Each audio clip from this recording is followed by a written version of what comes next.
Hello दोस्तों, स्वागत है आप सभी का हमारे यूट्यूब चैनल स्टूडेंट पंथी में। मैं हूं सब इंस्पेक्टर डी.के. निषाद और आप देख रहे हैं हमारा यूट्यूब चैनल स्टूडेंट पंथी।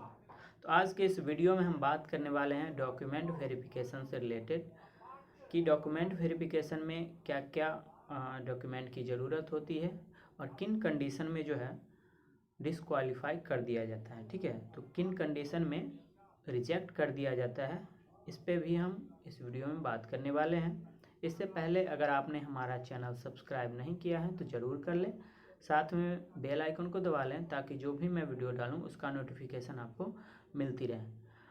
साथ ही बताना चाहता हूं कि अगर आपने मेडिकल का और फिजिकल का वीडियो अभी तक नहीं देखा है तो ज़रूर देख लें। इस वीडियो के डिस्क्रिप्शन बॉक्स में हम उस दोनों वीडियो का लिंक दे देंगे, तो वहाँ से आप लोग देख सकते हैं। ठीक है, तो आज मैंने अपने ग्रुप में मैसेज कर दिया था कि जो भी डॉक्यूमेंट वेरिफिकेशन से रिलेटेड आप लोग का क्वेश्चन है, क्वेरी है, वो हमें मैसेज करें।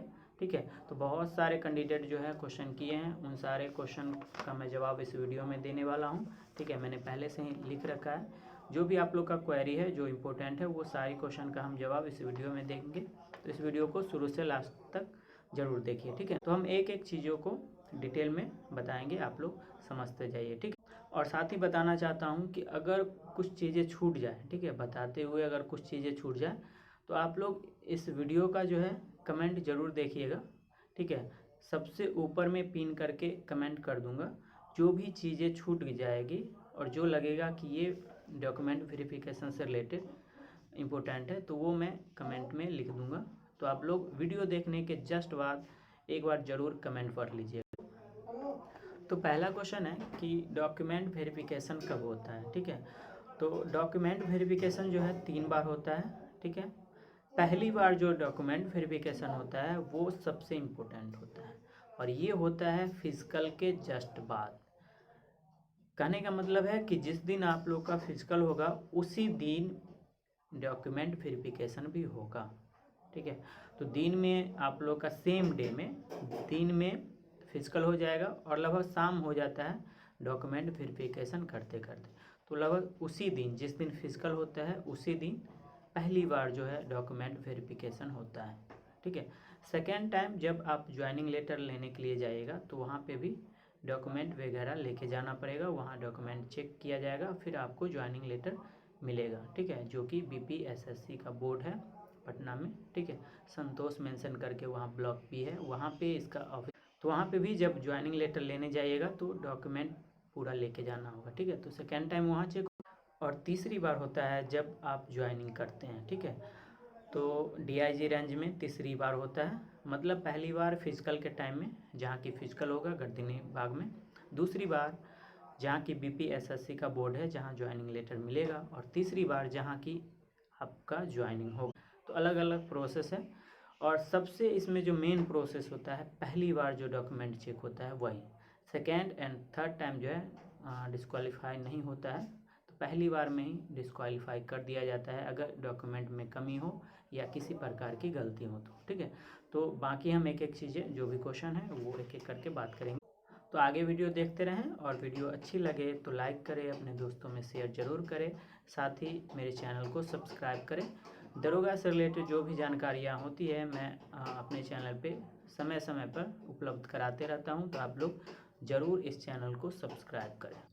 तो चलिए दोस्तों बात कर लेते हैं बिहार दरोगा के डॉक्यूमेंट वेरिफिकेशन में कौन कौन सा डॉक्यूमेंट की ज़रूरत पड़ती है और किस तरह से डिस्क्वालीफाई कर दिया जाता है। ठीक है, तो ये मेरा PET का एडमिट कार्ड है और जब आप लोग का फिजिकल होगा, ठीक है, जिस दिन फिजिकल होगा उससे एक सप्ताह पहले उसका एडमिट कार्ड आ जाएगा, उसी में लिखा रहेगा कि कौन कौन सा डॉक्यूमेंट आपको ले जाना है। ठीक है, तो इस तरह से हम पढ़ के बता देते हैं कि कौन कौन सा डॉक्यूमेंट ले जाना होगा जब आपका फिजिकल होगा और उसी दिन जब डॉक्यूमेंट वेरिफिकेशन होगा। ठीक है, तो यहाँ आप छोटा लिखा हुआ है, शायद आप नहीं पढ़ पाइएगा, मैं पढ़ के सुना देता हूँ। ठीक है, तो लिखा हुआ है शारीरिक क्षमता परीक्षण की निर्धारित तिथि को एक्नॉलेजमेंट की छाया पड़ती। और ये एक्नॉलेजमेंट वाला जो छाया पड़ती है जब आप फिजिकल देने जाइएगा तो उस टाइम में भी फिजिकल का जब एडमिट कार्ड आएगा तो उस टाइम में भी ये एक्नॉलेजमेंट वाला पेज निकलेगा।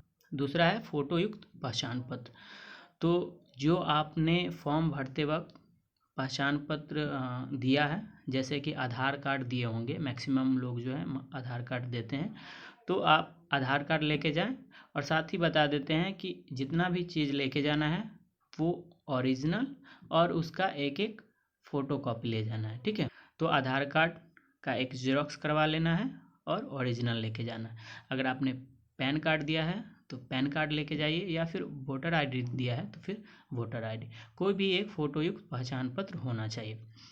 अब आगे बात करते हैं शैक्षणिक योग्यता की। ठीक है, तो बिहार दरोगा में मिनिमम ग्रेजुएशन पास होना चाहिए, ये योग्यता मांगा गया है। ठीक है, तो यहाँ पे थोड़ा सा रुकिए, जो ग्रेजुएशन का सर्टिफिकेट है वो मांगा गया है। थोड़ा सा मैं बता देता हूँ, बहुत सारे दोस्तों का क्वेश्चन है कि सर मेरे पास ग्रेजुएशन का सर्टिफिकेट नहीं है तो क्या मुझे डिस्क्वालीफाई कर दिया जाएगा? नहीं। ठीक है, तो जिनके पास ग्रेजुएशन का मार्कशीट है या फिर ग्रेजुएशन का सर्टिफिकेट नहीं है, मार्कशीट है, प्रोविजनल है, तो भी काम चल जाएगा। लेकिन ध्यान देना है कि जब फॉर्म आप भरे होंगे उस टाइम में या तो आपने मार्कशीट का सीरियल नंबर भरा होगा, ठीक है, या फिर प्रोविजनल जो है ग्रेजुएशन उसका सीरियल नंबर भरे होंगे। तो जो भी चीज़ का आपने सीरियल नंबर भरा है वो ज़रूर लेके जाएं। ठीक है, तो जो भी आपने सीरियल नंबर में भरा है वो चीज़ लेके जाना। और अगर आपने ग्रेजुएशन का सर्टिफिकेट नंबर दिया है तो फिर आपका सर्टिफिकेट चेक किया जाएगा। अगर आपने मार्कशीट का सीरियल नंबर दिया है तो फिर मार्कशीट चेक किया जाएगा, और अगर आपने प्रोविजनल का सीरियल नंबर दिया है तो फिर प्रोविजनल चेक किया जाएगा। ठीक है, तो अगर आपके पास ग्रेजुएशन का सर्टिफिकेट नहीं है तो कोई बात नहीं है। आगे है जन्म तिथि से रिलेटेड जो है सर्टिफिकेट होना चाहिए। और जनरली जो है मैट्रिक का जो सर्टिफिकेट होता है उसमें जो जन्म तिथि होती है वही मान लिया जाता है कि ये जन्म तिथि का प्रमाण पत्र है। मतलब आपके पास मैट्रिक का मार्कशीट और मैट्रिक का सर्टिफिकेट होना चाहिए, इन दोनों में जो है जन्म तिथि अंकित रहती है। ठीक है, तो मार्कशीट, मैट्रिक का और मैट्रिक का सर्टिफिकेट ये होना चाहिए। उसके बाद है जाति क्रीमी रहित, तो कास्ट सर्टिफिकेट होना चाहिए। अगर आप ईबीसी से रिलेटेड हैं तो फिर नॉन क्रीमी लेयर का जो सर्टिफिकेट होता है वो ले जाना होगा। बिहार राज्य के अस्थायी निवासी हैं तो आपको आवासीय मूल प्रमाण पत्र ले जाने होंगे। ठीक है, तो आवासीय जो है बिहार का ले जाना होगा। अगर आप अदर स्टेट से हैं तो फिर आपको आवासीय की ज़रूरत नहीं है, आप जनरल में माने जाएंगे। आगे लिखा है इस प्रवेश पत्र के साथ एक्नॉलेजमेंट भी संलग्न है, जिसे प्रवेश पत्र के साथ प्रिंट आउट करके लाना आवश्यक है। तो मैंने पहले ही बता दिया है कि जब फिजिकल वाला एडमिट कार्ड निकलेगा तो उसके साथ ही एक्नॉलेजमेंट वाला भी पेज निकलेगा, तो उसे भी आप प्रिंट आउट करके ले जाइएगा। ठीक है, उसके बाद है यदि आप फ्रीडम फाइटर वार्ड्स हैं तो आपको FFW का सर्टिफिकेट भी लाना होगा। तो जो लोग फ्रीडम फाइटर वार्ड्स हैं, जैसे कि फ्रीडम फाइटर जो रहे हैं उनके नाती पोते ये सब हैं, तो फिर आपको FFW का प्रमाण पत्र लाना होगा। उसके बाद है यदि आप एक्स सर्विसमैन हैं तो आपको अपना PPO डॉक्यूमेंट भी लाना होगा। ठीक है, तो ये दोनों जो है उनके लिए हैं जो या तो फ्रीडम फाइटर वार्ड्स हैं या फिर जो एक्स सर्विसमैन हैं, उनके लिए ही FFW का सर्टिफिकेट और PPO डॉक्यूमेंट लाना होगा। तो चलिए एक बार और बात कर लेते हैं बिहार दरोगा के डॉक्यूमेंट वेरिफिकेशन के दिन कौन कौन सा डॉक्यूमेंट लेके जाना है। एक बात बता देता हूँ कि जब भी आप फिजिकल के दिन जाएं तो उस दिन किसी रिलेशन वाले, कोई दोस्त या फिर अपने गार्जियन को लेके जाएं। ठीक है, ताकि ये लोग जो है जब आप ये सर्टिफिकेट लेके जाइएगा तो उसका जो फाइल होगा वो लेके बाहर खड़े रहें। जब आप फिजिकल पास कीजिएगा तो उसके बाद एक गेट पास दिया जाएगा, बाहर आइएगा वहाँ से। ठीक है, और उसके बाद जो है आप फिर से वो फाइल लेके जाइएगा और फिर अपना डॉक्यूमेंट चेक करवाइएगा। तो किसी एक व्यक्ति के साथ ही जाएं। ओके, तो बात कर लेते हैं डॉक्यूमेंट वेरिफिकेशन में क्या क्या लगता है। मैंने बता दिया एक्नॉलेजमेंट की छाया प्रति जीरोक्स ले जाना है। ठीक है, उसके बाद फ़ोटोयुक्त पहचान पत्र, आधार कार्ड हो, पैन कार्ड हो या फिर वोटर ID, जो फॉर्म भरते समय दिए हैं ये ज़रूर लेके जाएं। अगर आधार कार्ड दिए हैं तो फिर आधार कार्ड। उसके बाद जन्म तिथि के लिए मैट्रिक का मार्कशीट भी या फिर मैट्रिक का सर्टिफिकेट ये ले जा सकते हैं। उसके बाद आपको इंटर का मार्कशीट और इंटर का सर्टिफिकेट ले जाना है। अब यहाँ पे रुकिए, बहुत सारे दोस्तों का कमेंट और क्वेश्चन है कि सर मेरा जो है एडमिट कार्ड खो गया है, मैट्रिक का पंजीयन खो गया है, तो ये सब चीज़ वहाँ पे चेक नहीं किया जाएगा। खो गया है वो आपको कहीं भी चेक नहीं किया जाएगा, ठीक है। तो उतना टेंशन लेने वाली बात नहीं है, ठीक है। जितना मैं बता रहा हूँ इतना चीज़ें ही चेक होगी तीनों बार, ठीक है। उसके बाद है कास्ट सर्टिफिकेट ले जाना होगा। उसके बाद है नॉन क्रीमी लेयर से रिलेटेड जो है वो आपको ले जाना हो। उसके बाद है आवासीय प्रमाण पत्र, अगर आप बिहार के निवासी हैं तब आवासीय प्रमाण पत्र लेके जाइए। उसके बाद है फ्रीडम फाइटर वार्ड्स हैं तो FFW का सर्टिफिकेट लगेगा। एक्स सर्विसमैन है तो PPO डॉक्यूमेंट ले जाना होगा और साथ ही आप 4 फोटो वो लेके जाइएगा। तो अब बात कर लेते हैं, जब आप फॉर्म फिलअप किए होंगे तो उस समय में एजुकेशनल क्वालिफिकेशन डिटेल आपसे मांगा गया था, जिसमें मैट्रिक और ग्रेजुएशन का डिटेल भरना था। इसमें 2 चीज़ें भरनी थी, पासिंग सर्टिफिकेट नंबर और वो जो है सर्टिफिकेट कब इशू हुआ है, ठीक है। तो मैट्रिक का जो आपका सर्टिफिकेट नंबर है वो देना था, ठीक है। और ग्रेजुएशन का सर्टिफिकेट नंबर, अगर सर्टिफिकेट नंबर नहीं है तो फिर आप मार्कशीट का नंबर दिए होंगे या फिर प्रोविजनल का नंबर दिए होंगे। मैं बता देता हूँ, यहाँ पे बहुत सारे दोस्त कंफ्यूज कर रहे हैं कि मेरे पास सर्टिफिकेट नहीं है तो क्या वहाँ डिस्क्वालीफाई हो जाएंगे। नहीं, एक बात बता देता हूँ, अभी तक मेरे पास ग्रेजुएशन का सर्टिफिकेट नहीं है। मैंने भी मार्कशीट नंबर ही दिया था, ठीक है। और मैंने अप्लाई कर दिया है, लेकिन मुझे मौका नहीं मिला कि हम यूनिवर्सिटी जाके और सर्टिफिकेट लाएं। तो मेरे पास भी अभी तक ग्रेजुएशन का सर्टिफिकेट नहीं है। मैंने भी मार्कशीट ही दिया था और ये जो डेट है इशू डेट वो भी मार्कशीट का ही। तो ये दोनों चीज़ें जो है वहाँ पे मिलाया जाएगा, तो इस चीज़ का ध्यान रखिएगा। उसके बाद एड्रेस डिटेल में आपका परमानेंट एड्रेस और कॉरस्पॉन्डेंस एड्रेस भरना था, ठीक है। तो बहुत सारे लोगों का तो सेम ही होगा तो उनको तो ज़्यादा प्रॉब्लम है नहीं। तो आपको जो है एड्रेस का जो सर्टिफिकेट होगा वो आवासीय माना जाएगा, ठीक है। तो जो भी आपने अगर परमानेंट एड्रेस है आपका, जहाँ घर होगा वहाँ का सर्टिफिकेट होना चाहिए। तो अब बात कर लेते हैं कि किन किन कंडीशन में जो है आपको डिस्क्वालीफाई कर दिया जाता है, ठीक है। तो उसके बारे में हम आगे बात कर रहे हैं। बहुत सारे कैंडिडेट जो हैं वो फॉर्म फिलअप करते वक्त गलती कर देते हैं, वो नहीं तो फिर जो साइबर कैफ़े वाले होते हैं उनसे गलती हो जाती है। तो इस तरह से जो है कुछ कुछ कंडीशन में आप रिजेक्ट हो सकते हैं, डिस्क्वालीफाई हो सकते हैं। तो हम आगे एक एक करके बात कर लेते हैं कि कौन कौन कंडीशन में जो है आप रिजेक्ट हो सकते हैं, डिस्क्वालीफाई हो सकते हैं फिजिकल पास करने के बावजूद भी। तो चलिए, पहला क्वेश्चन है कि डॉक्यूमेंट जो होना चाहिए, ग्रेजुएशन जो पास होना चाहिए वो कब तक हो जाना चाहिए। तो पहले तो 1 जनवरी 2019 तक डेट था, ठीक है, कि इससे पहले आप ग्रेजुएट हो, आपके पास ग्रेजुएशन का सर्टिफिकेट होना चाहिए या फिर मार्कशीट या फिर प्रोविजनल। फिर बाद में जब छात्रों ने आंदोलन किया तो इस डेट को चेंज करके ये कर दिया गया था 1 अगस्त 2019, ठीक है। तो 1 अगस्त 2019 से पहले आप ग्रेजुएशन पास किए होंगे तभी आप एलिजिबल हैं। अगर 1 अगस्त से बाद आपने ग्रेजुएशन पास किया है और फॉर्म भर लिया है तो फिर आप डिस्क्वालीफाई कर जाइएगा।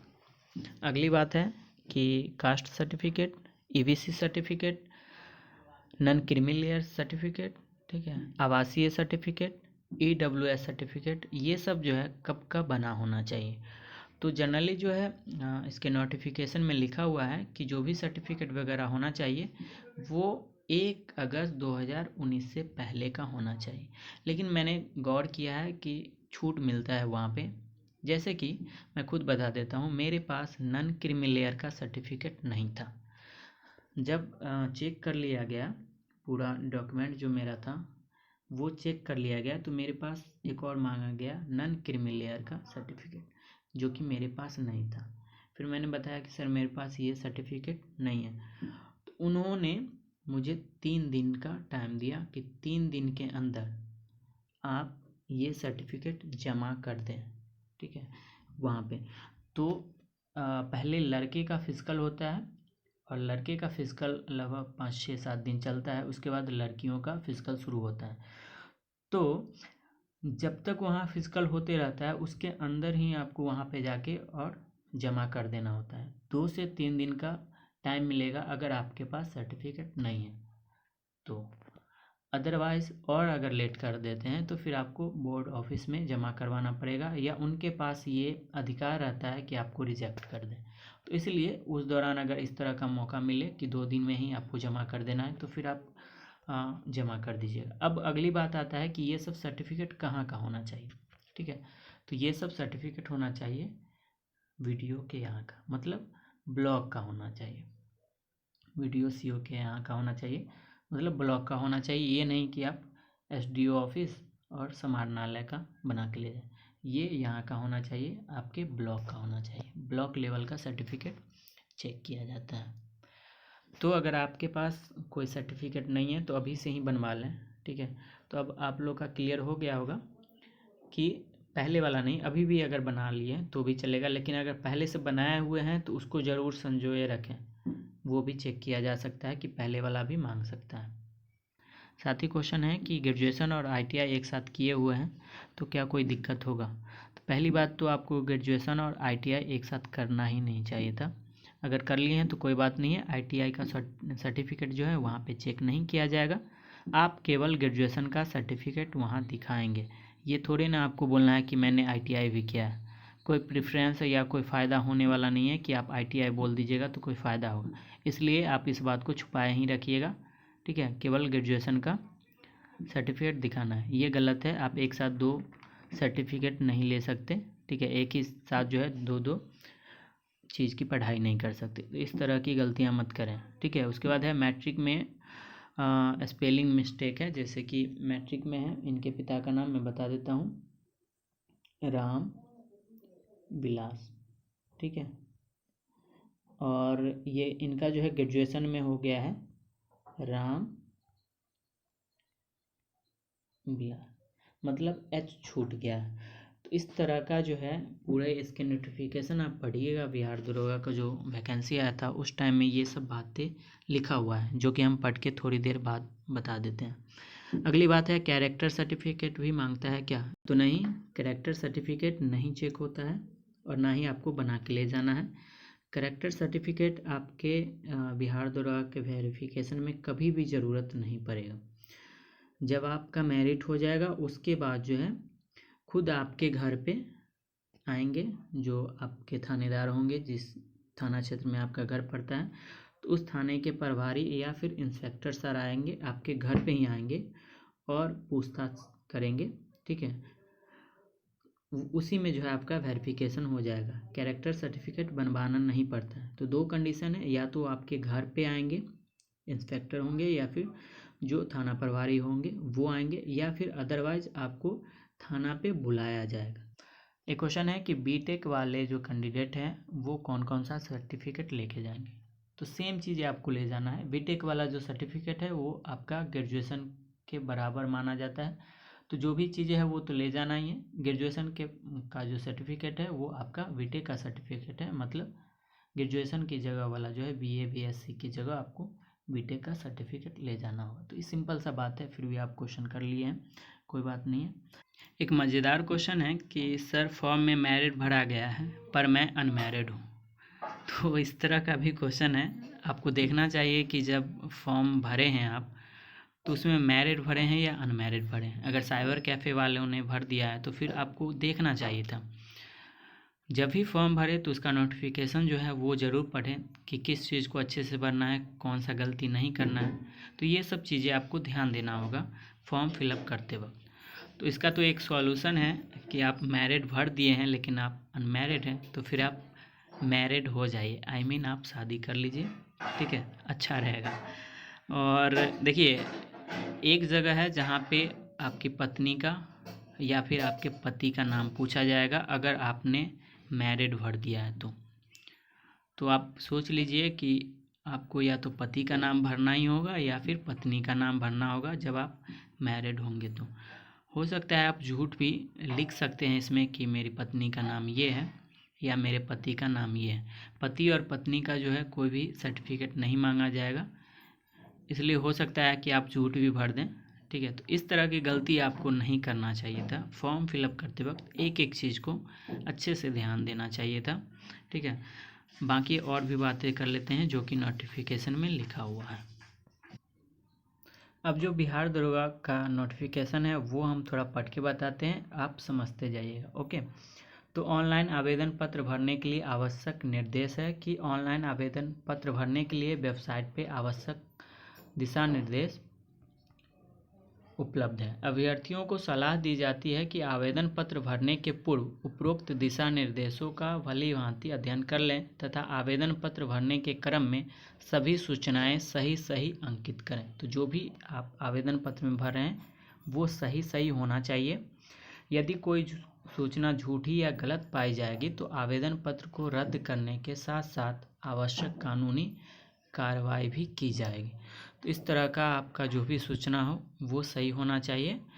अगर आप गलत भर देते हैं, झूठा भर देते हैं, तो इस प्रकार से आपका पंजीकरण रद्द हो जाएगा। ठीक है, आप डिस्क्वालीफाई हो जाएंगे।